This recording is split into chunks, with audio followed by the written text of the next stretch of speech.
Olá, eu vou começar a falar sobre o livro de Oséias. Hoje eu vou abordar o capítulo 1, que fala sobre o casamento de Oséias como um símbolo da infidelidade de Israel. E diz o seguinte: palavra do Senhor que foi dirigida a Oséias, filho de Beeri, nos dias de Uzias, Jotão, Acás e Ezequias, reis de Judá, e nos dias de Jeroboão, filho de Joás, rei de Israel. Uzias ele foi um bom rei em Judá, um rei que andava correto segundo os olhos de Deus. Porém, ao se tornar famoso pelas suas vitórias, pelas conquistas, ele se tornou orgulhoso e decidiu agir como se fosse um sacerdote e entrou no templo do Senhor para queimar o incenso, no altar de incenso, coisa que só era permitida ao sacerdote fazer, e ele não era. Imediatamente, ao cometer essa ação, Deus o tornou um leproso. E sendo leproso, seu filho Jotão assumiu o reinado em seu lugar. E ali ficou até os dias de sua morte, quando Acás, seu filho, passou a reinar. Na morte de Acás, o reino foi assumido pelo seu filho Ezequias. E quando diz de Jeroboão, está falando de um rei de Israel, num período em que Israel experimentou estabilidade política e econômica.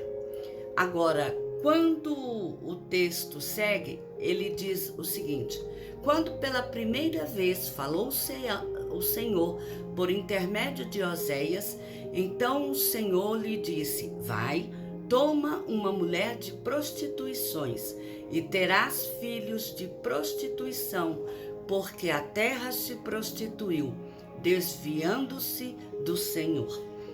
A ordem dada por Deus a Oséias, em momento algum, tinha por intuito menosprezar a pessoa do profeta Oséias, mas de fazer com que Oséias expusesse, através de suas ações e comportamento, àquela nação um ensinamento de como é que Deus vê a humanidade, qual é o seu querer em relação a ela.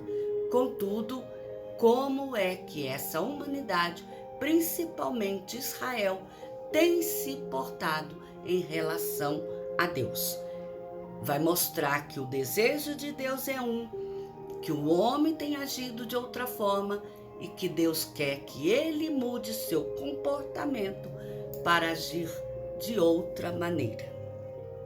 E o texto diz: foi, pois, e tomou a Gomer, filho de Dibraim. Eu gostaria de dizer que a palavra filha de Dibraim está fazendo menção a uma expressão chamada bolo de figos, que era usada para ilustrar de forma pejorativa que Gomer, uma prostituta, ela possivelmente já era filha de outra prostituta. Ela era filha de uma pessoa já dada a se envolver em relacionamentos promíscuos, a envolvimento de várias pessoas. Por isso, bolo de figos.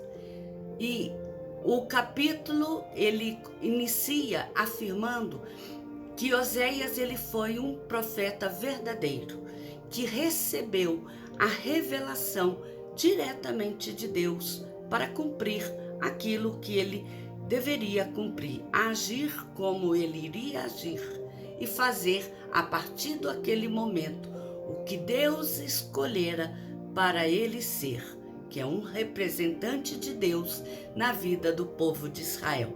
Uma postura que não seria muito confortável à sua época, mas Deus usaria a vida de Oséias, a vida de sua esposa Gomer e dos filhos que viriam deste casamento, para, através da dinâmica do seu casamento e do nome dos filhos que viriam deste relacionamento, para ilustrar como é que Israel se afastou da aliança firmada por Deus e Abraão, Isaque e Jacó.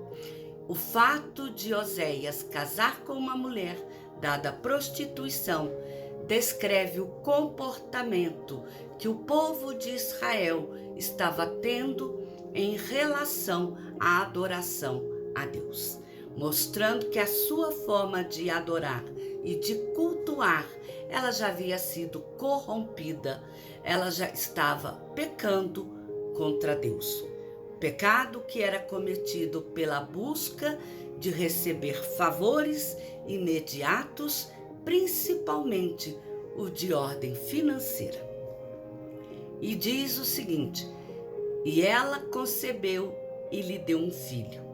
Disse-lhe o Senhor: põe-lhe o nome de Jezreel, porque daqui a pouco castigarei pelo sangue de Jezreel a casa de Jeú, e farei cessar o reino da casa de Israel.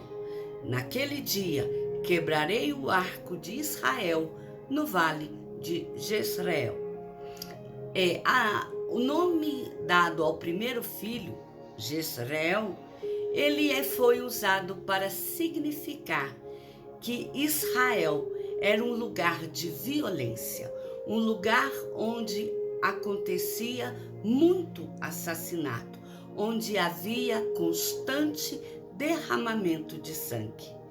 E é por isso que naquela casa Deus faria quebrar o arco, e ali ele faria que tudo se terminasse no vale de Jezreel, porque em Jezreel seria espalhado toda a nação de Israel em várias nações, enfraquecendo a nação como um núcleo, como um povo conjunto.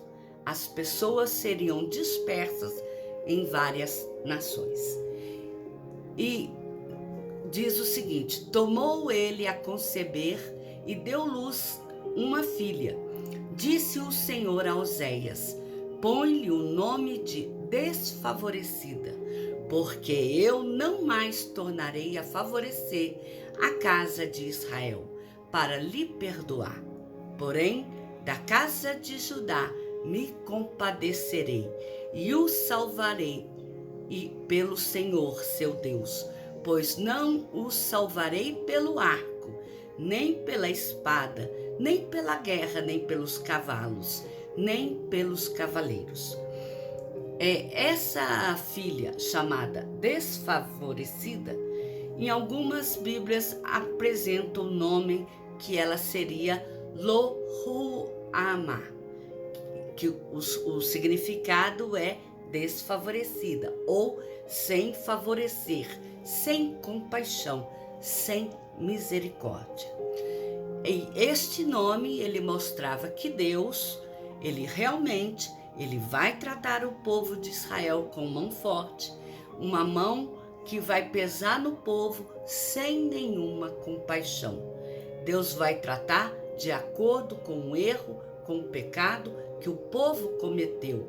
Mas um anúncio Deus faz sobre o fim de Israel, que mesmo ele sendo pecador, ele não sendo merecedor de nenhum favor, de nenhuma compaixão, de nenhuma misericórdia, Deus se lembraria que ali no meio de Israel existe um povo que é específico da tribo que é da casa de Judá, que são os descendentes mais íntimos, mais diretos de Jacó.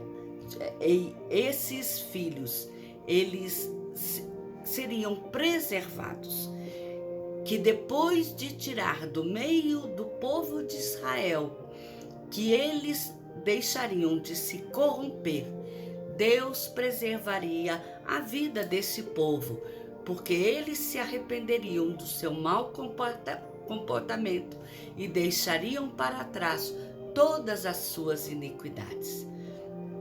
Então, o nome da filha desfavorecida significa que Deus não trataria com compaixão, com misericórdia, mas Deus não esqueceria de que dentro de Israel havia o povo de Judá, que era o povo mais íntimo de Deus. Deus faria essa separação entre os dois. Depois de haver desmamado a desfavorecida, concebeu e deu à luz um filho. Disse o Senhor a Oséias: põe-lhe o nome de não meu povo, porque vós não sois meu povo, nem eu serei vosso Deus. Quando esse nome não meu povo, algumas Bíblias também aparece como Lo-Ami, que significa não meu povo. E esse nome ele tinha por objetivo visar expor que Deus não considerava mais a nação de Israel, no seu geral, como povo de Deus, por haverem quebrado um pacto que eles haviam firmado com Deus, o pacto que veio de Abraão, Isaque e Jacó. Eles não estavam mais sobre os cuidados da proteção e os cuidados da mão divina. Por isso que eles não seriam mais o meu povo. Mas o texto continua dizendo: todavia, o número dos filhos de Israel será como a areia do mar, que se não pode medir nem contar.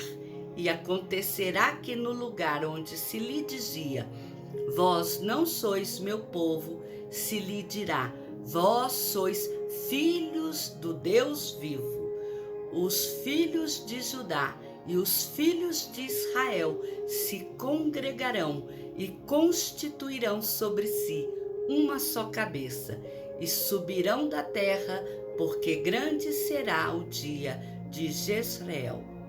Aqui mostra que a diferença, como eu havia citado anteriormente, de que o povo que até então era denominado povo de Israel, na verdade, ele era constituído pelos filhos da tribo de Judá e os filhos de Israel.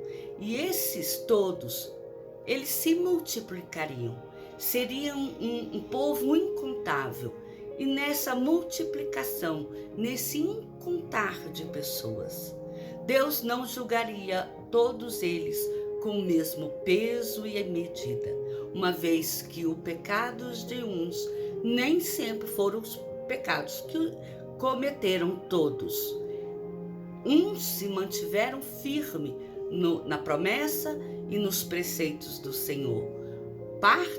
Uma grande parte, sim, esse se perdeu, porque se deixou corromper por ensinamentos de outros deuses, por adorar quem não deveria ser adorado.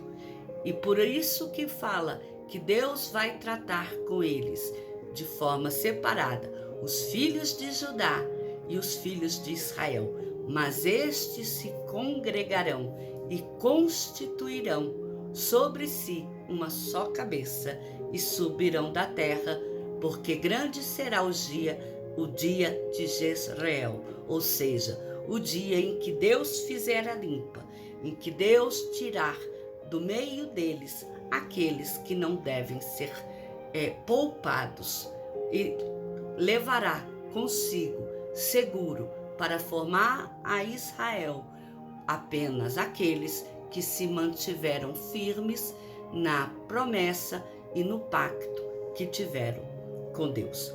O primeiro ensinamento que fica aqui nesse capítulo de Oséias é que Deus escolheu o profeta Oséias, um homem que andava de temor e segundo a palavra de Deus, primeiro ele teve que abrir mão da sua imagem de homem imaculado, vamos assim dizer, de homem que andava apenas em pureza, para se envolver no casamento com uma mulher prostituta. Ele tinha que abrir mão do seu orgulho, porque aceitar uma prostituta por esposa não é muito fácil, ainda mais naquela época em que a discriminação era muito maior do que nos dias atuais. Ter filhos com ela, então, era absolutamente incabível, porque não há garantia de que o filho seja dele. Esses filhos poderiam ser de qualquer um, uma vez que ela já tinha um histórico de ser filha de prostituta, de ser filha de um bolo de figo, de já estar envolvida naquele meio. Então, e ela teve 3 filhos, e cada um levou sobre si a estigma do nome, que é Jezreel, de que seria espalhado por todas as nações. Desfavorecida, de que ela não seria contemplada com a misericórdia, com a compaixão do Senhor, até que Deus tiraria um ou outro de dentro do povo para poupar. E por fim, o terceiro filho, que é o não meu povo, quando este voltaria a seus olhos para Deus e refaria a sua aliança com o Senhor. E ao refazer essa aliança, ele teria de volta a identidade de povo de Deus. Ou seja, a vida matrimonial de Oséias e os seus filhos refletem que o Senhor Deus é capaz de anular as maldições causadas pelos pecados e iniquidades que são confessadas por Israel e dar-lhes bênção. Não por causa do merecimento do povo, mas pela fidelidade de Deus ao seu pacto. Que Deus, além de não abandonar para sempre, Ele ainda vai restaurar este povo, trazendo de volta para si. Sendo assim, que Deus possa agir conosco com um agir de misericórdia, como agiu com este povo de Israel.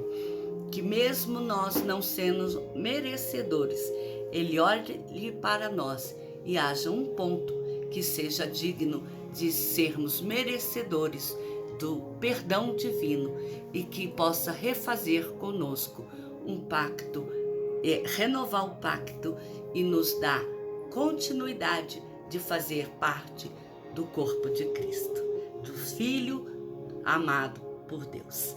Eu espero que vocês possam seguir no estudo de Oséias comigo.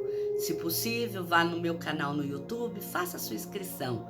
Meu canal é Miriam Araújo. Deus cuida de mim.